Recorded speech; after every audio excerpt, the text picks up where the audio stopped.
And this is Hey Neighbor, and we're talking with our neighbors. And we have a neighbor with us, and that's Jean Wong. Author, businesswoman, nonprofit organizer. And she has a new book out called Sleeping with the Gods. Welcome, Jean. Hi. Hi, come closer. Yeah, come closer to the mic. Right. You got to kind of be really good, intimate friends with your mic. Okay. Good. Perfect. We hear you loud and clear.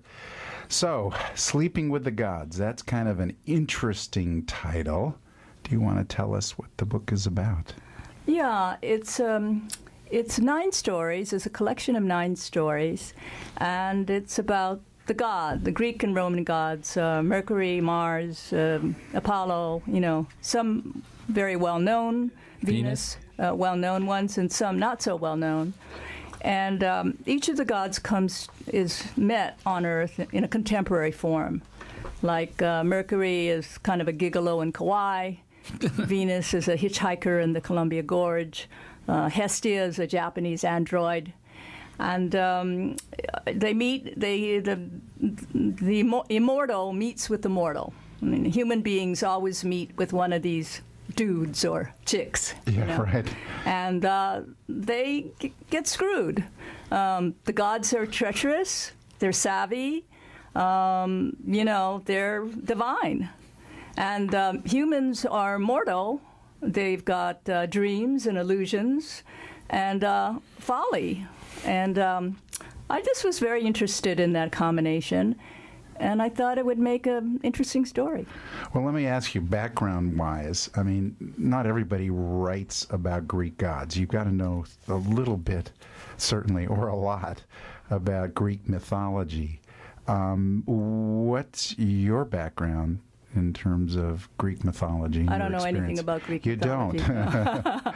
I was in a writing class, and somebody brought up the topic of Mercury. Yes. And some people were writing about the element Mercury, and other people wrote about the god Mercury is very changeable. He has different faces, and he's unreliable, unstable.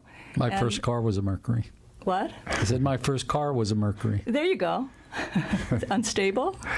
Yeah. It was me, not the car.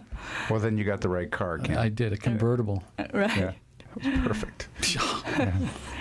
Okay, well, so... And when this person was talking about it, I thought, I have a boy. I used to have a boyfriend just like that, just like Mercury. And so I just got interested, and then, of course, I did look into different gods, but I didn't spend a lot of time. I got like one element. Like Venus is gorgeous. She's a 10. She's 100. What happens when a mortal meets a gorgeous chick? What's the dynamic? What's going to happen? Zeus has a reputation of transforming himself into a swan and raping Leda. Well, how's that going to play out in modern terms, So how did it play out? Get arrested. Well, you'll have to get a copy of the book and take a look. But it was, it was a puzzle for me. Like, how am I going to have somebody rape a person in the form of a swan in a contemporary setting? So it was kind of fun. Tough. That's challenging. Yeah. Central Park.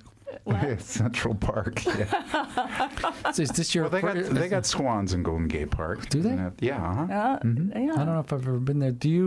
Is this your first book? Well, it's my first. It's my first book, but I've been writing for the last 5 years, and I've had a couple plays produced, and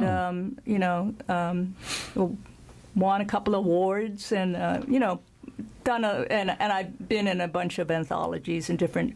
But I've been published in other things. So, do you like the genre of the short story?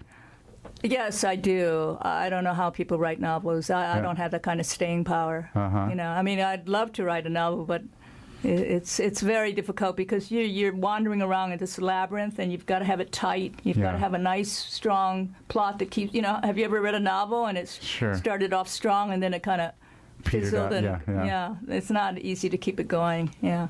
No, you've got to sort of plot it all out, and it's like a chess game. You got to keep on building all the parts and keeping them all together in this overall picture. You got to have a lot of stick'ems on the wall.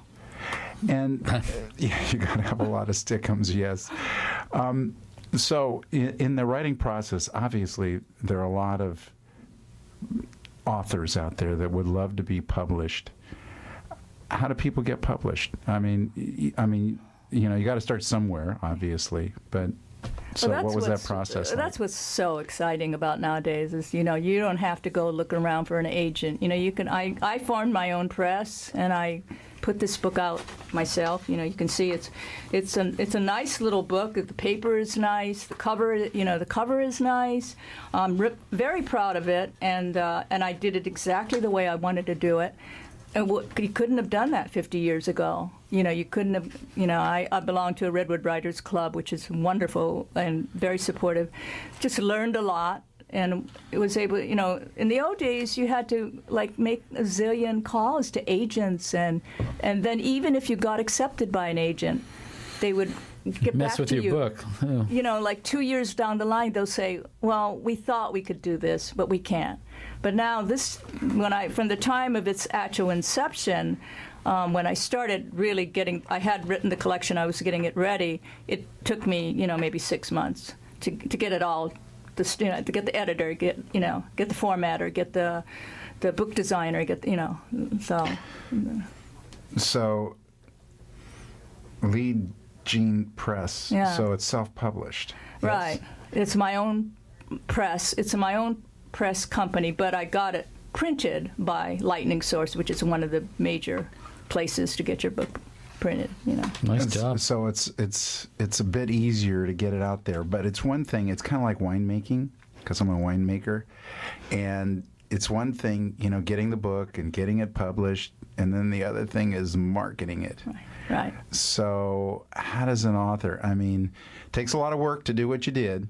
You know, first you got to write a good product. Right. And then you've got to work on putting it all together and making it look good, etc. And you get all that done. You got a lot of hours into it. You got your own resources into it. How do you market it? Well, there's a lot of, you know, I'm going around, I'm doing readings at different venues, you know, this is in radio, I'm trying to get access in the community media, that kind of thing. Of course, the big engine, and I hate to plug Amazon, but I'm not even plugging Amazon, but of course Amazon is the big engine, and, you know, you get it on the Kindle, and they have all kinds of little promotional gimmicks. You know, you can get your book 4 times a year offered free, and I just offered my free for 3 days. I got 365 hits around the world. Wow. You know, so that's a big engine they have. You know, and whereas people would have never heard. You know, you can get to a readership that you never had that availability. But the fact of the matter is, I suspect I'm going to sell at the most 100 and 200 books. I don't care. I'm very much enjoying this, and you know, like I heard from a friend, kind of an acquaintance, not really a friend, somebody I don't know about, and she gave me a very positive feedback, and I just thought, you know, if a few people really enjoy it, good enough. I'm happy. I understand that very much in terms of the winemaking too. Right. It's pleasing to yourself first, because you really write for, you know, obviously you want to get a message out, but you write because it is pleasurable. The experience is pleasurable, and if you can bring that joy to others, I assume that's where the real reward is. Yeah, I don't buy jewels and furs and yachts, you know. I mean, not yet. But I'm just saying, what's your passion? What do you enjoy doing? You know, and this is an awful lot of fun, just to think that through your imagination and with your computer you can, you know, create a world. Create something like that. Let me ask you, is it 12 stories? 9. 9, yeah. Excuse me. Of the 9 stories, what's your favorite?